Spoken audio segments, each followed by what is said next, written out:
माता गुंडीचा के बार बार रोकने पर भी महाप्रभु जगन्नाथ जी कहते हैं कि मैं साल में एक बार मैया आपके पास आ जाऊंगा, लेकिन मुझे जगत उद्धार करने के लिए मंदिर में बैठना पड़ेगा। विचार कर सकते हैं आप कि ठाकुर जी मंदिर में प्रतिष्ठित अविराजित कोई भोजन करने के लिए नहीं है, कोई आपकी दान दक्षिणा लेने के लिए नहीं है। जो भी आपको प्राप्त है वो उन्हीं की कृपा है। केवल इसलिए विराजमान है कि हमारे किसी भी अंग का दर्शन करके जीवात्मा का उद्धार हो जाए। हमने एक बार कथा में बताया भी था। अभिषेक कहाँ है? वो एक श्लोक है ना जो महाप्रभु जी के नेत्रों के दर्शन से ये होता है, वो भेजो हमें। एक बहुत सुंदर श्लोक है। अगर किसी के कोई भी ग्रह खराब चल रहे हों, किसी की शनि की 7.5 चल रही हो, किसी का मंगल दोष चल रहा हो, किसी के कोई दोष चल रहे हो, उस व्यक्ति को नियमित रूप से जगन्नाथ जी का दर्शन करना चाहिए। और जरूरी नहीं है कि महाप्रभु जी का दर्शन आप यहीं आकर के करो। श्री जगन्नाथ रूप सबसे सुप्रसिद्ध स्वरूप है ठाकुर जी का पूरे भारत में। महाप्रभु जगन्नाथ जी का स्वरूप सबसे ज्यादा प्रसिद्ध है। दक्षिण से लेके उत्तर तक, पूर्व से पश्चिम तक कहीं भी ऐसा स्थान नहीं जहां महाप्रभु जगन्नाथ जी बैठे ना हो। किसी भी नगर शहर ऐसा कोई होगा नहीं जहां जगन्नाथ जी नहीं बैठे हों, सब जगह होंगे। और सब इनके रूप को जानते हैं। आप किसी को एक बार को श्रीनाथ जी का चित्र दिखाओगे तो हो सकता है कोई व्यक्ति उनको ना पहचान पाए। हो सकता है कि हमारे वृंदावन राधा रमन लाल जी, राधा वल्लभ जी, बिहारी जी का चित्र दिखाने पर भी हो सकता है वो व्यक्ति ये तो पहचान जाएगा ठाकुर जी हैं, वृंदावन के होंगे, पर कौन से हैं हो सकता है। दक्षिण में, अब आंध्र प्रदेश में, नॉर्थ ईस्ट में, अरुणाचल प्रदेश आदि सब तरफ चले जाओ, वहां के लोग शायद इतना नहीं जानते होंगे। पर जगन्नाथ जी का रूप आप दिखा दो, सब पहचान जाएंगे। कौन है? बोले ये जगन्नाथ जी हैं, ये महाप्रभु जगन्नाथ हैं, सब जानते हैं। सबसे प्रचलित ठाकुर जी हैं भारत के महाप्रभु जगन्नाथ। तो आप दुनिया के किसी कोने में रहते हैं, आपका कोई भी ग्रह नक्षत्र खराब चल रहा हो, महाप्रभु जगन्नाथ जी का दर्शन करना नित्य प्रारंभ कर दीजिए। आपका वही ग्रह जो अत्यंत पीड़ादायी चल रहा है, अत्यंत कष्टदायी चल रहा है, महाप्रभु जगन्नाथ जी के नित्य दर्शन से सब मंगल हो जाएगा। संपूर्ण श्लोक है उस भाव पर कि कौन से अंग का दर्शन करने से कौन से ग्रह की निवृत्ति होती है, या कौन सा ग्रह जो बिगड़ रहा होता है वो पवित्र हो जाता है। ऐसे हमारे महाप्रभु जगन्नाथ हैं। लेकिन हम लोग स्वार्थी क्यों बने?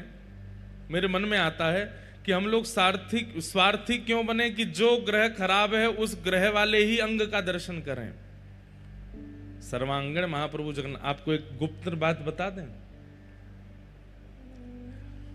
महाप्रभु जगन्नाथ जी का जो मुख है ये श्री कृष्ण है, और यहां अधर से नीचे का जो अंग है जो वस्त्र में लिपटा रहता है वो श्री किशोरी जी हैं, वो श्री राधा रानी है। क्यों?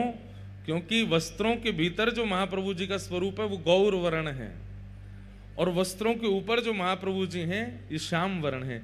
इसलिए राधा कृष्ण मिलत तनु है श्री महाप्रभु जगन्नाथ जी। इसीलिए महाप्रभु जी साड़ी पहनते हैं। महाप्रभु जगन्नाथ जी क्या पहनते हैं? साड़ी पहनते हैं। अगर उनकी पोशाक देखो तो बगलबंदी नहीं पहनते, पीतांबरी नहीं पहनते। महाप्रभु जगन्नाथ जी वो तो इतने सारे वेश यहाँ पर हैं, लेकिन कभी आप दर्शन करो तो ऐसा खूब लंबे थान का वस्त्र ऐसे डाल करके ठाकुर जी बैठते हैं जैसे कुछ साड़ी पहन के आए हों। महाप्रभु जी तो ऊपर विराजमान है, और किशोरी जी तो हमारी सब जगह अंतर्मुखी ही हैं, सब जगह प्रकट रूप में दिख नहीं रही हैं हमारी किशोरी जी।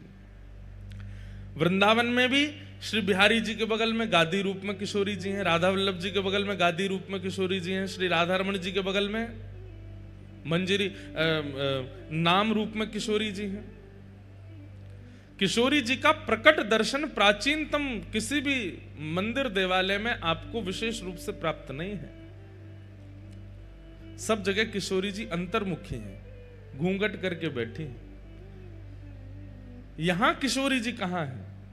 तो जगन्नाथ महाप्रभु के मुख के नीचे का जो भाग है बिल्कुल गौर वर्ण है, वही श्री किशोरी जी हैं, वही श्री राधा रानी। सब लोग इधर देखो, हमारे ब्रज में तो किशोरी जी ने गिरिराज जी उठाए हैं, यहां तो जगन्नाथ जी किशोरी जी ने उठा रखे हैं। जगन्नाथ जी को मुखमंडल किशोरी जी ने धारण कर रखो है सबको दर्शन देने के लिए। और एक बात और कहते हैं बंधुओं, महाप्रभु जगन्नाथ जी को गीत गोविंद इतना प्रिय क्यों है? इतना प्रिय गीत गोविंद है महाप्रभु जी को कि उस समय गीत गोविंद के बड़े नियम हैं, बहुत ध्यान से सुनिए सब लोग। जो भी कोई गीत गोविंद का एक सर्ग का भी पाठ करते हैं, उनको बहुत ध्यान धरना चाहिए कि आप किस स्थान पर बैठकर के गीत गोविंद बोल रहे हैं। क्योंकि श्री नाभाजी महाराज भक्तमाल जी में कहते हैं, ता सुनवे राधा रमण अवश्य पधारे। गीत गोविंद सुनने के लिए ठाकुर जी अवश्य आते हैं। और महाप्रभु जगन्नाथ जी की तो प्रसिद्धि है कि गीत गोविंद कहीं गाया जाता है, किसी भी रूप में सही, महाप्रभु जी वहां आ जाते हैं। तो व्यक्ति को विचार करना चाहिए कि वह गीत गोविंद का पाठ स्थान, समय, परिस्थिति सब देख करके कहे कि अगर मैं यहां गीत गोविंद का पाठ करूंगा तो कहीं जगन्नाथ जी को आने में कष्ट तो नहीं होगा। अब आप गाड़ी चला रहे हैं और गाड़ी चल रही है आपकी 100 की स्पीड पे और आप गीत गोविंद गा रहे हो, तो गीत गोविंद गा तो आप रहे हो, लेकिन 100 की रफ्तार में जब गाड़ी चला रहे हो, ठाकुर जी को कितनी तेज भाग करके आना पड़ेगा आपके पास, वो श्रमित ना हो जाए। उनको कष्ट नहीं होगा, लेकिन हमको विचार करना चाहिए। आप किसी ऐसे स्थान पर बैठे हैं जहां पवित्र नहीं है, शुद्धता नहीं है, बिल्कुल गंदगी पड़ी हुई है और आपके गीत गोविंद चल रहे हैं, तो महाप्रभु जी को वहां आना पड़ेगा। उसका विचार कीजिए। कभी भी गीत गोविंद कर सकते हैं, लेकिन थोड़ा प्रयास करके आसपास देख लीजिए कि महाप्रभु जगन्नाथ जी अगर आएंगे तो उनको कोई कष्ट तो नहीं होगा, तभी गीत गोविंद गाइए। अगर आप गा देते हैं तो उसमें पाप कोई नहीं है, लेकिन एक प्रेमी का स्वभाव होता है कि वो अपने प्रियतम को कष्ट नहीं देना चाहता। महाप्रभु जगन्नाथ जी को कहीं कष्ट ना हो जाए, इसलिए चलते फिरते उठते बैठते खाते पीते हंसते सोते जागते समय करने में कोई अपराध नहीं, पर करना नहीं चाहिए, क्योंकि महाप्रभु जी को फिर श्रमित होना पड़ता है। इसलिए हमने नियम बताया कि गीत गोविंद जब भी करो, पास में एक आसन लगाओ, शुद्ध आसन जिस पर कोई विराजा ना हो, उस शुद्ध आसन पर सुंदर इत्र लगाओ, इत्र लगा करके महाप्रभु जगन्नाथ जी का आवाहन करो, उसके बाद गाओ।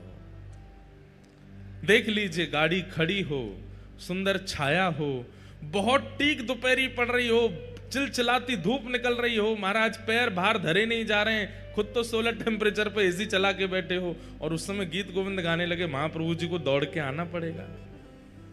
उनको धूप में वो विचार नहीं करेंगे कि धूप है, ताप है, आंधी तूफान बारिश क्या है, वो तो आ ही जाएंगे।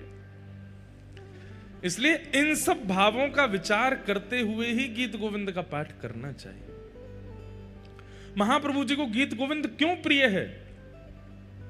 क्योंकि संपूर्ण गीत गोविंद महाकाव्य में जयदेव महाप्रभु ने किशोरी जी के चित्त में जो प्रेम है ठाकुर जी के लिए, वही गाया है।